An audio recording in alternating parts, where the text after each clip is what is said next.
Welcome to another episode of Get Paid for Your Pad. And today I'm super excited. I have a very special guest. He's been on the podcast before, episode 71, July 2015. I can't believe that's 4.5 years ago. Mr. Andrew Kitchell, the CEO and founder of Wheelhouse. Andrew, welcome to the show. Thanks so much for having me. It's been too long. We've already promised that we're going to not put a 5-year gap between podcasts. So excited to talk today. Yeah, absolutely. And we're going to talk about revenue management secrets. You did a training inside the SDR Legends Mastermind a couple of weeks ago, which was absolutely awesome. You crushed it. I learned so much. And so that's why I invited you back on the podcast to dive in and provide some value to our listeners.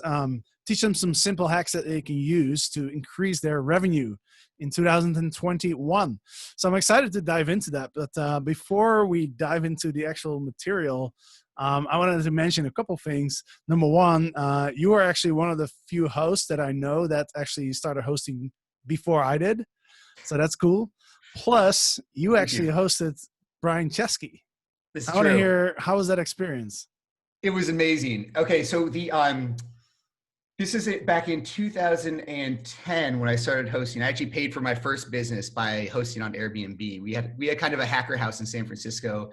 A lot of our places were up on Airbnb, but I got a call from Airbnb in the morning and they said, would you be open to hosting Brian Chesky tonight? And I said, that'd be great, open for business. And they called back a little while later and they said, I think it was ABC News. They said, ABC News wants to come film Brian staying at your house. Are you okay with that? This is probably more like 2 in the afternoon, 3 in the afternoon. And I said, that's fantastic. Like, of course, who's going to turn down that opportunity?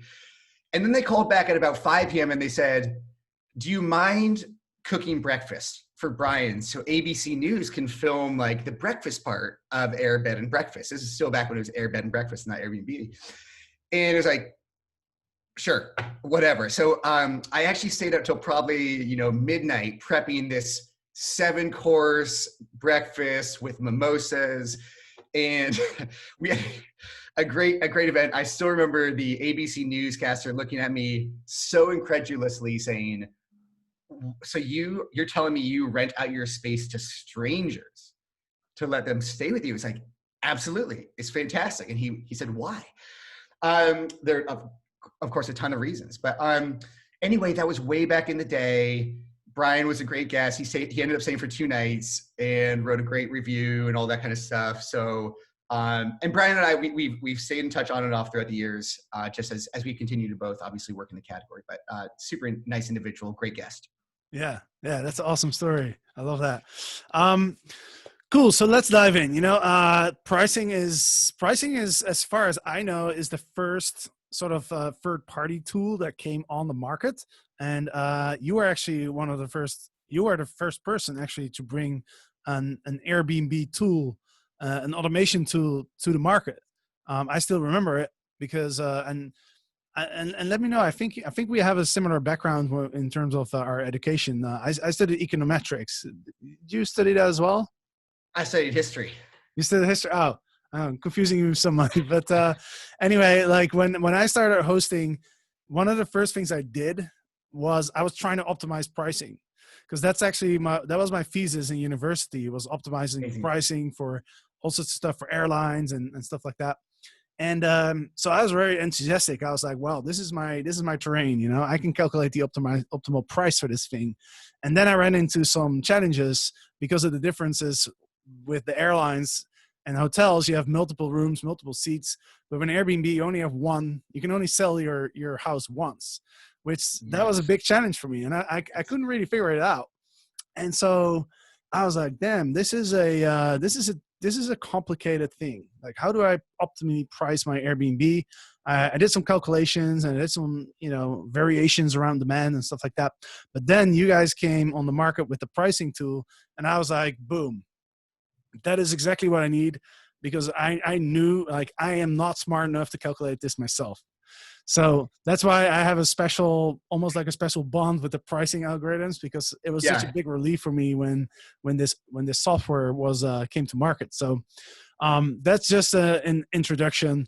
But Well, what you mentioned. let me just say one thing there, Yeah. because definitively you and other people are smart enough to do revenue management, right? It's the part where the algorithm and where machines come in is there's just so much data, right? So you kind of mentioned some of the challenges of the short-term rental space and pricing the short-term rental space. I'm sure we'll dive into more of those lately, because it's interesting. In 2021, what has gone from the challenges of kind of like how do you design an algorithm for short-term rental space, ironically, are going to be put our algorithms better positioned than hotel algorithms going forward. And we can talk about that a little bit today, but there are a lot of eccentricities to the system or to kind of the short-term rental space, which means you couldn't take a hotel or flight revenue management model and just slap it onto the short-term rental category. Because you're exactly right, which is you just described, in the hotel space, you have a portfolio of rooms to rent up. In the short-term rental space, as soon as your home is booked, it's booked. You can't make any more money. So it's super hard to get it right. But just the breadth of properties, the uniqueness of every single property. This is like one of the best kind of applications or best fields where I've seen an application of like data and data science out there, right? So much diversity of supply, so much data. Like we're not joking when we say that when you look at, let's take Amsterdam. How many listings are there in Amsterdam right now? I don't know, like tens and tens of thousands, right? Yeah, probably 10,000 or so. Right. And then you look at every single attribute that each of those properties have, which, call it 32 attributes, everything from a hairdryer to a porch, patio, parking, Wi-Fi, et cetera. And then you look at their calendar for 365 days. And then you look back 4 years at their booking history. And all of a sudden you realize there's just a massive amount of data you need to look at to discern how should you price every single property. So great problem for the machines combined with the human-centered strategy. That's just why this is like such a fun problem to work on, to be honest. Yeah, for sure.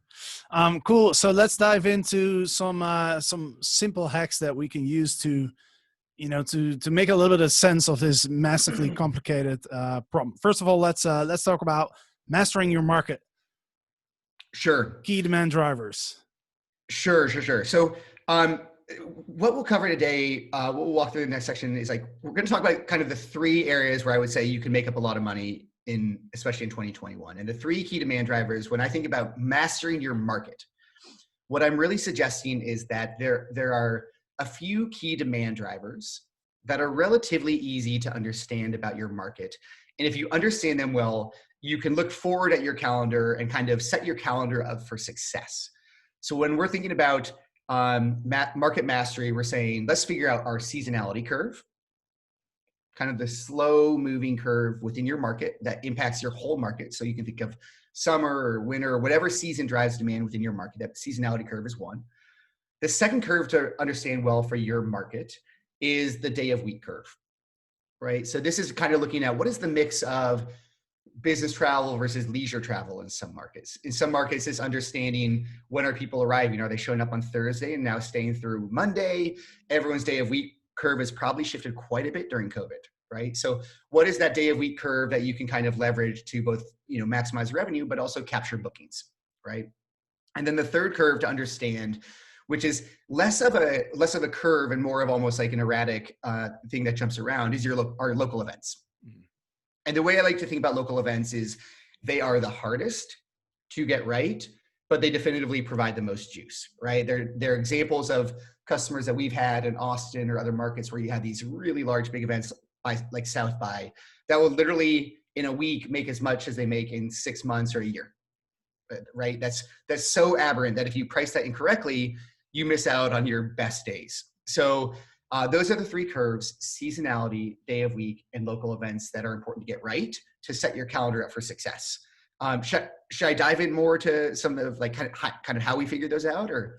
Yeah. Let's we'll touch on the simple tools that people can use to to do an estimate around that. I just wanted to mention, like, because I think you mentioned a really good point with when it comes to local events, and obviously there's not that many local events now, but it only, to me, that seems like it's only more important to take a look at them because you want to know when they're back. You want to know when the local events are back because no one's really paying attention to them now, right? So, but just to kind of confirm your point, is I remember in Amsterdam back in the day, like 6 years ago, when I first started using automated pricing, it was charging really, really high rates in September, in the first week of September, like almost double what I was charging normally. And I had no idea why. And so I looked into it. Turned out there was a doctors conference in Amsterdam in the first week of September, and there was like 20,000 doctors from all around the world that fly in, and doctors have money to spend typically, right? So, so I let the algorithm, charge those prices, and I immediately had a record month. And that's when I was immediately convinced of, the value of a pricing app. Yeah, it's really powerful. And when I think about local events, there's a couple other things included in it, right? So it's holidays, right? So yes, it's the concert, it's the conference, it's the festival, but holidays as well are thought of as kind of local events. And then the other thing that you just noted, which is think of that local event detector as it's just like at least with our algorithm or kind of our system, it's kind of like your constant running alert to see what's happening near you, what bookings are popping up. And all these markets right now coming out of COVID, people are going to start traveling at aberrant times, right? And if you think about it, like the seasonality curve for years has been very easy to predict, right? We know roughly when people want to visit San Francisco. You know roughly when people want to visit Tahoe or Amsterdam or Melbourne or whatever market it is, right? And the day of week too, it doesn't change that much. Those are very stable curves. But what we're about to see probably post-COVID is every demand pattern is off. So this local event detector that we had to build, and that others have been working in the short-term rental space. How do you kind of find those local events near these properties and determine how much demand is going to be driven? All of a sudden, that can be applied to all sorts of these new kind of booking patterns that wouldn't have been predicted in the past, right? So all the strange systems we built to determine, like, yes, that doctor's conference is going to drive double demand, can now be applied just to whatever new erratic booking pattern emerges that'd be very difficult for an individual to kind of figure out on their own. Does that make sense? Yeah, no, that makes a lot of sense, and that's kind of fun. That's kind of exciting, It's really actually, cool. to see all this stuff being messed around. But yeah, that's cool, man. Let's dive into some of the little tools that people can use to figure out, get the 80-20 at least right for these trends and key market drivers. Yeah. So the tool I recommended and recommend for seasonality is called WeatherSpark. So this is the free tool, and what I like about it is you can go and you can just look at there's an extreme correlation with temperature and travel to your market, right? And that doesn't mean just high temperature equals more travelers, but like obviously that's going to temperature, you can discern kind of when is your sun and snow season, right? So WeatherSpark is a free tool that you can go look at kind of what is your seasonality curve. They actually have a tourism score on there too. So this is free, it's available, there's a ton of data to dive into. That's pretty cool. Obviously the only thing I would caveat there is your seasonality curve might not translate into bookings on your supply, right? So let's say you have a one bedroom in a market that has, is attracting a lot of families during the high season. Well, maybe your one bedroom actually doesn't sell very well. So you still need to kind of get more granular with seasonality data, but that is one way. So WeatherSpark is a tool. On Wheelhouse, we obviously have the market report where you can just come in and you can see your day of week curve, or your seasonality curve. You can slice it by a bunch of things. That's free too, right? So there are free tools. There are other kind of ways to get around it, but I would probably hone in on the free tools first. That's going to be good enough to, again, like we're still in this phase of market mastery, setting your calendar up for success. We're going to talk about reacting to local demand patterns that emerge and kind of pacing later. But in the first part, when you want to get your calendar set up for success, you can check out either WeatherSpark or Wheelhouse and figure out kind of what's the right general demand curve to put on your property. Got it. Awesome. So that for seasonality, what are some tools for the day of the week and the local events? Okay, so day of week, a tool that I like is just Google, in my opinion, is the best at showing the graphs of what I would look for as flight schedules. Like, look, you can call a hotel too. You can call a local hotel and say, tell me about your day of week. Or you can ping a local revenue manager online, go look up someone on LinkedIn, find a revenue manager at a local hotel, ask them what patterns they're seeing. Often people are pretty friendly. And a good revenue manager actually wants you pricing well. They know that stratification of supply and accurate pricing enables them to price their supply aggressively, right? So some might say no, but if you keep calling them, they're going to say yes, and they're going to tell you the day of week patterns that they see.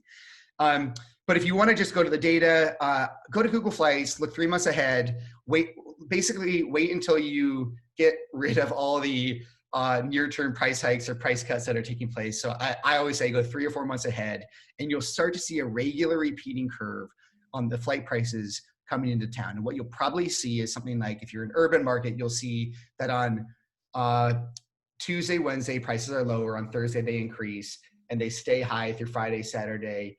They dip a little bit on Sunday, and that right there is telling you your curve, right? It's roughly when are travelers arriving and when are they leaving, and then you can figure out how to price your spot. So that's a free tool, Google Flights.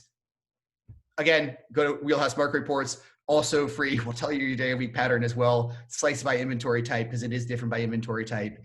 And there you go. Now, wait, the Wheelhouse market data, is you offering that for free now? It is free, yeah. Oh, wow. That's awesome. It's pretty cool too, right? Because I think all the tools I'm suggesting, whether Spark, Google Flights, again, they're really good for general, kind of general patterns. The more specific you can get, the better. So yes, we'll allow you to slice and dice your data by top performers, by inventory type, so home, apartment, whatever it is, by size of the space. Obviously, we have more slices of the data coming there, but yes, that's free. You can go to your overview page. You can see your occupancy trends over time. You can see a whole bunch of information over time. It's free. So I think it's just a much more granular approach. That's probably going to be more helpful, and it's based on data about the short-term rental space specifically. Yeah, for sure. Awesome, man. That's awesome that you're providing that information for free. I'm definitely going to check that out. So let's see. We covered day of the week, seasonality. What's that? Local events. Yeah. And before I say that, I one question, because I remember back in the day what I did in Amsterdam is I was just looking at booking.com. I would look at the hotel prices, and I would say like, hey, the hotel nearest in my neighborhood, if that hotel is charging a lot for Thursday nights versus Friday nights, then apparently Thursday I should be pricing higher too. Is that a good way of thinking or no? Great way to do it. Yes, you can definitely do that. I mean, you could obviously go to Airbnb and find the top property and see how they're pricing, or top performing property. I think with local events, it's almost like the more sources of data, the better. Right? Because in truth, hotels aren't even going to pick up some local events, and hotel pricing, hotel revenue management, because they have a portfolio of rooms to sell. A local event could pop up near them and they could sell 2 or 3 rooms and bump the rest of their portfolio. They've got that leniency, right? Short-term rentals often don't. Individual short-term rent properties, if you're booked, you're booked. So therefore, it's a little bit of a different art where, like, yes, you can leverage information on booking.com or, any hotel. Again, you can probably even call them and tell them what are the big events. You can go to your conference. Should you have a conference center near you? Easy to go to that. You could, again, go look at some flight information. I think the one that I suggested checking out, which, applies to a lot of big markets and is kind of interesting and fun, is actually the Ticketmaster site. So if you go to Ticketmaster and search for events near you, you can and sort by relevance. They will tell you all the biggest upcoming events. So you're going to go find the conferences on your conference website. You're going to find your kind of festivals and big events where Ticketmaster is they're only going to represent something if it's a big event. You can go to hotels. I would say for local events, a plethora of data is your advantage. And like, we're still in the phase where we're setting our calendar up for success. So you can go to all these data sources ahead of time. Right? We're gonna talk about how occupancy and booking patterns actually can be translated later, but you're just setting your calendar up for success. So go find any data sources that show you events near you far in the future, and you can go price those days higher And as the stay dates approach, should you not book out, it's easier to drop your rates. Mm-hmm. Got it. Yeah. Right? You just Yeah, don't for want to be sure. the first in the market to book. Yeah, 100%, 100%. I've made a mistake once where I forgot to adjust my my New Year's Eve night, There you go. and it was because it was way in the future. You know, it was like 9 months before, and somebody booked it, and I was like, damn, I can't cancel it because then it loses superhost status and all that stuff. So, and by the way, I looked at Ticketmaster, and it's definitely a website you want to keep an eye on now, because you'll see like a lot of events are canceled. But I think it's worth it checking it out every week just to see like, hey, when are they scheduling it now? And because then the moment they won't cancel it, the moment those events are actually going on, then you'll know about it. Right. Yeah, and like think about some of the stuff like wedding weekends are huge for some areas. That information is not posted online. Right. So there are big local event demand drivers that are just hard to discover. So there are just, a plethora of things you can do to look at for big events near you. But yes, important to have a lot of data sources, Ticketmaster, your local event discovery, even Facebook has events. Like I think there's a good amount of, spending an hour to figure this out in your neighborhood or your area, what's the best source for local events is well worth it. Got it. Awesome. Let's move on to the next section. I know we can talk about this stuff for hours. But one section I really like in your training is react first and win. Yeah. Tell us about that part. That sounds exciting. Sure. Okay, great. So in that first section, we just talked about getting your calendar set up for success. And really what that is that is using what in at Wheelhouse we call a predictive model, right? You look at historical patterns, seasonality, day of week, and upcoming information that you can glean and say, how should my calendar be set up for success? The reality is once booking starts to emerge in your calendar, you kind of, that's the real signal, right? The way to think about it is the market is the ultimate source of truth. Meaning when you respond fast and win, what we're doing is we're saying, okay, well, the whole market set their calendar up in a particular way, but now that bookings have actually emerged, what can we learn from those bookings so that we adjust our calendar properly, right? So respond fast and win, there are a couple parts of it. One is you being a pacing pro, right? So this is understanding what is the lead time in your market? When do places usually book out? Again, we already mentioned you don't want to be the first to book, and well, you should pat yourself on the back if you're the last to book in market. If that's consistently your strategy, it's very risky. It's very risky, right? You don't want to be the last market. So you want to kind of figure out what is the lead time on your property. So are places booking 50 days out, 30 days out, 20 days out, 10 days out? What percentage of bookings occur in those time windows? And then figuring out, well, how does my place sell? Does my market book at 30 days out and I book at 80? Well, okay, guess what? You're way underpriced. You're way underpriced. Or does my market, usually sell at 30 days and I'm selling, I'm closing most of my rooms, 50% of my rooms in the last 2 nights. Like, okay, that's great, but super risky again. So you want to become a pacing pro in the sense that you want to understand what is a normal lead time for your market and how does your property perform? And again, this is a section I would say extremely hard to do this without software. Just like, for all intents and purposes, not possible.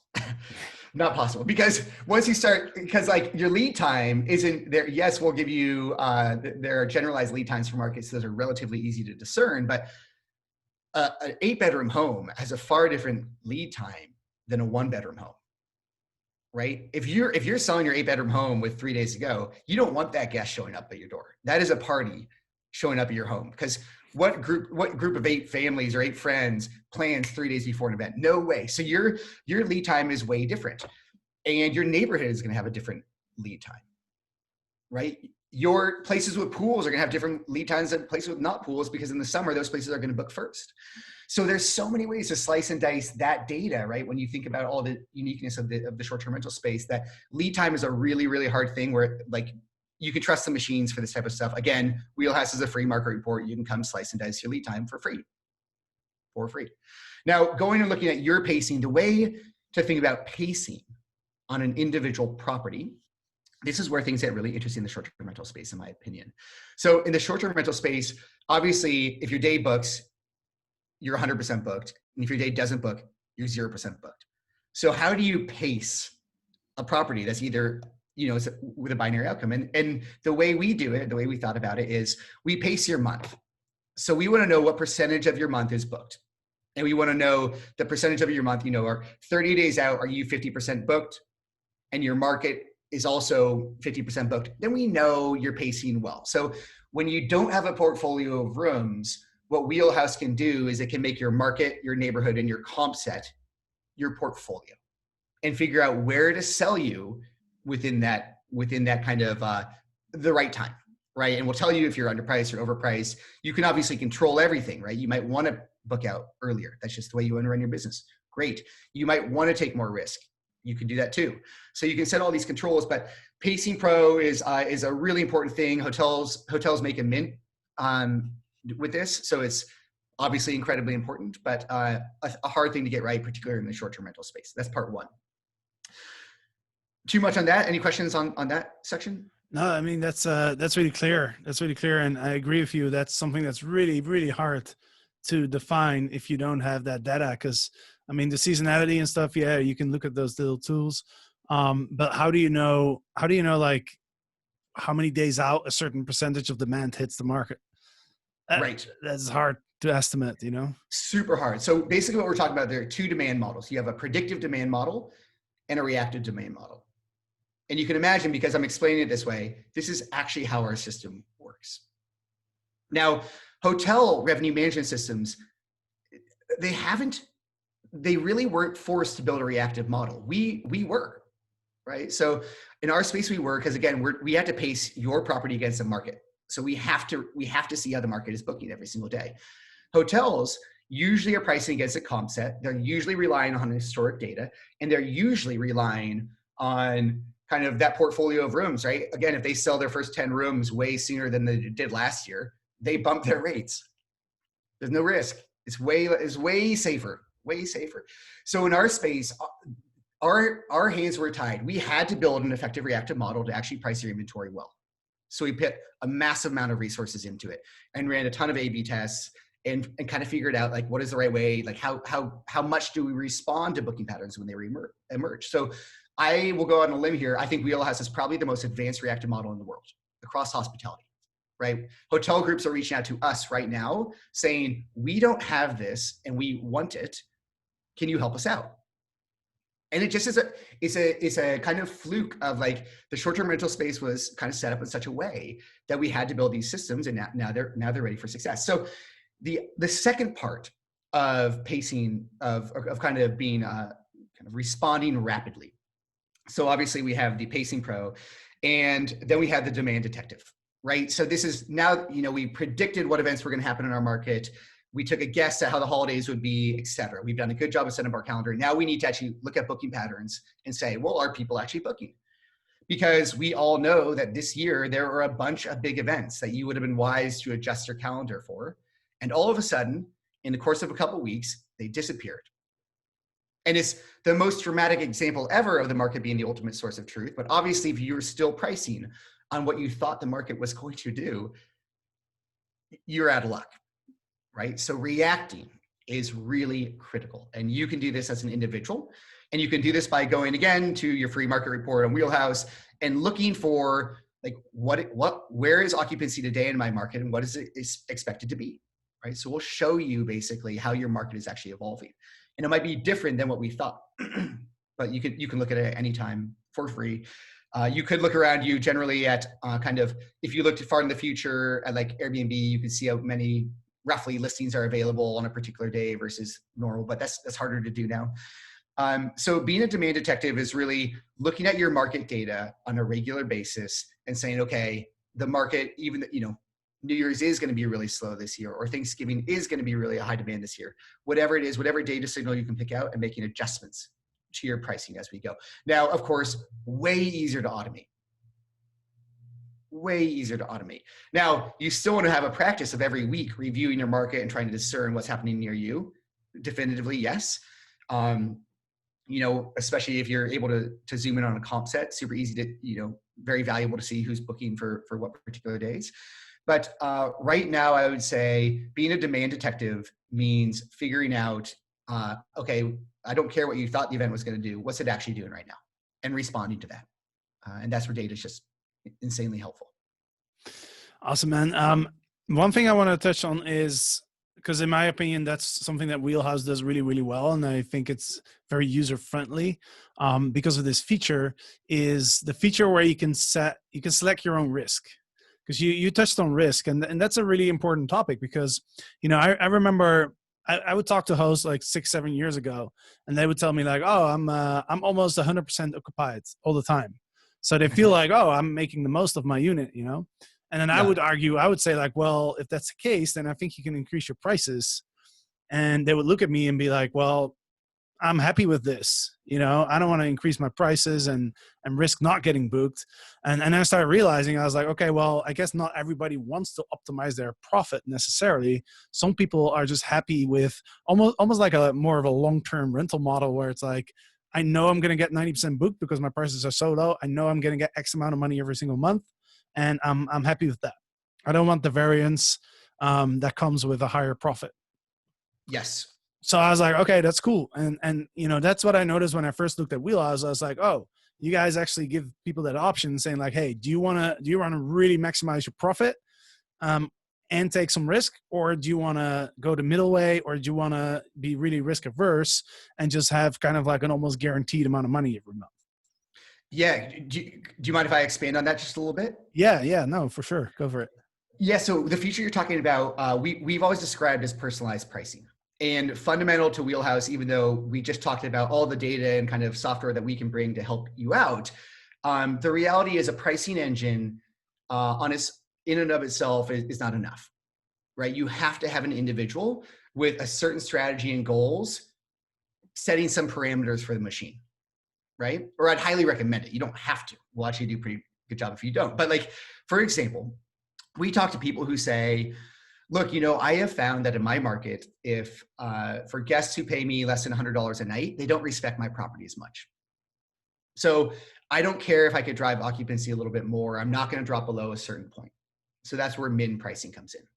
Then you'll talk to an operator who said, look, or an example of an operator who says, look, I've got a team that I need to take care of. So I need to get to a guaranteed amount of revenue off of my property stack, that once I make 20,000 or 50,000 or 100,000 a month, I need that to make sure my business can operate, and then I'll take more risk after that.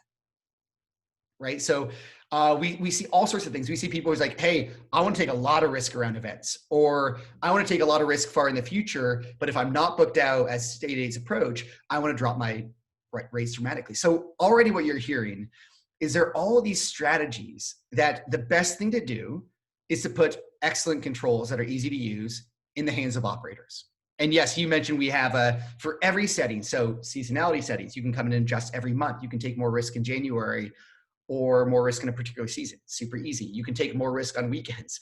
You can take, more risk with last minute discounting or less. You can play that more conservatively. Whatever you want to do, all these controls, I think we have, long-term discounting, all these different strategies that we have. There are really simple kind of set it and forget it strategies, which are, recommended, aggressive, or conservative, or you can fully customize them.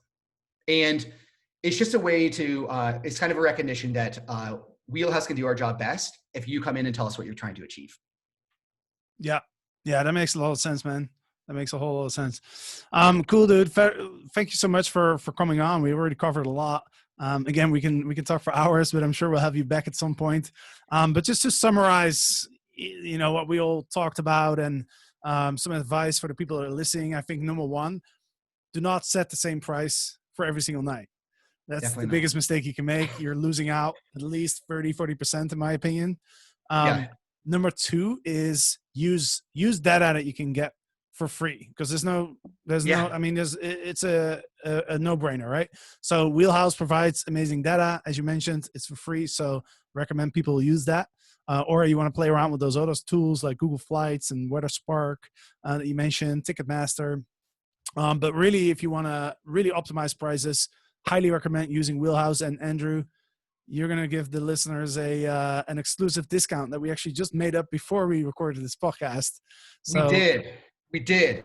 So if you come to Wheelhouse, use wheelhouse.com and enter the referral. When you sign up, it'll ask for a referral code.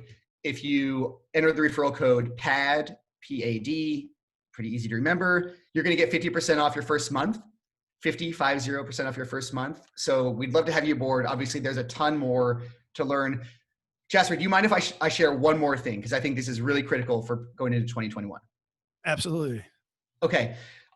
It's funny because I bury the lead in my revenue management presentation, which is a longer show, and Jasper has a great video that he can share with you all. But there's something that I've been talking to everyone about making sure you get right in 2021, and that is in many markets, the length of stay has changed pretty dramatically. And minimum stays are going to be your best friend right now. So when a lot of stays in market are going to 10, 20, 30 days, and then those, people come and stay with you for 10 days, but they extend for another 20 days because we have these very flex travel patterns emerging. Minimum stays are really important because if someone comes and books a 2-day stay in the middle of a 30-night block, you just lost the ability to sell that. And there's a tool that Wheelhouse has called Dynamic Minimum Stays. That allows you to, A, we're going to allow you to look at the average length of stay in your market for free on your market report. And B, we're going to allow you to set up minimum stays. So in the far future, you could have a long minimum stay. Say, 100 days out, you could have a 10-night minimum stay.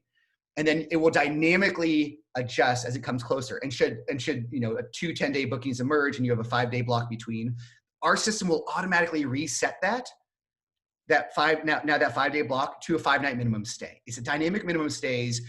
It's combined with your lead time in a rapidly shifting market. I think this is like literally the most important thing everyone can do in 2021. It's almost impossible to see it not improving your revenue, truly. So it's a really cool thing. I'd love to talk about it more at some point. I know there's a video that you have that we talk about it more, but that is like my message to everyone this year is go figure out the length of stay in your market and how it's changed and figure out how to get your minimum stays right. And you're going to make more money in 2021 than you did in 2020. That is so valuable, that customizable minimum stay. I can't tell you how many times I've messed around with my minimal stays. And the challenge I always ran into was, I want to set this minimum stay for this particular week, but I don't want it to be for my whole calendar. Right. So Yes. that is incredible. That is super valuable for sure. Awesome. So yeah, thanks again for jumping on, Andrew. This was awesome. I'm sure everybody learned a lot from this. And if you want to start using Wheelhouse, take Andrew up on his offer. We just made it up. This is a one-time offer. You can't find anywhere else. 50% off your first month. Use the code PAD. And with that, we are going to finish up this podcast. So Andrew, thank you again. And to the listeners, thank you for listening. I hope this was helpful, and see you next week. Appreciate it.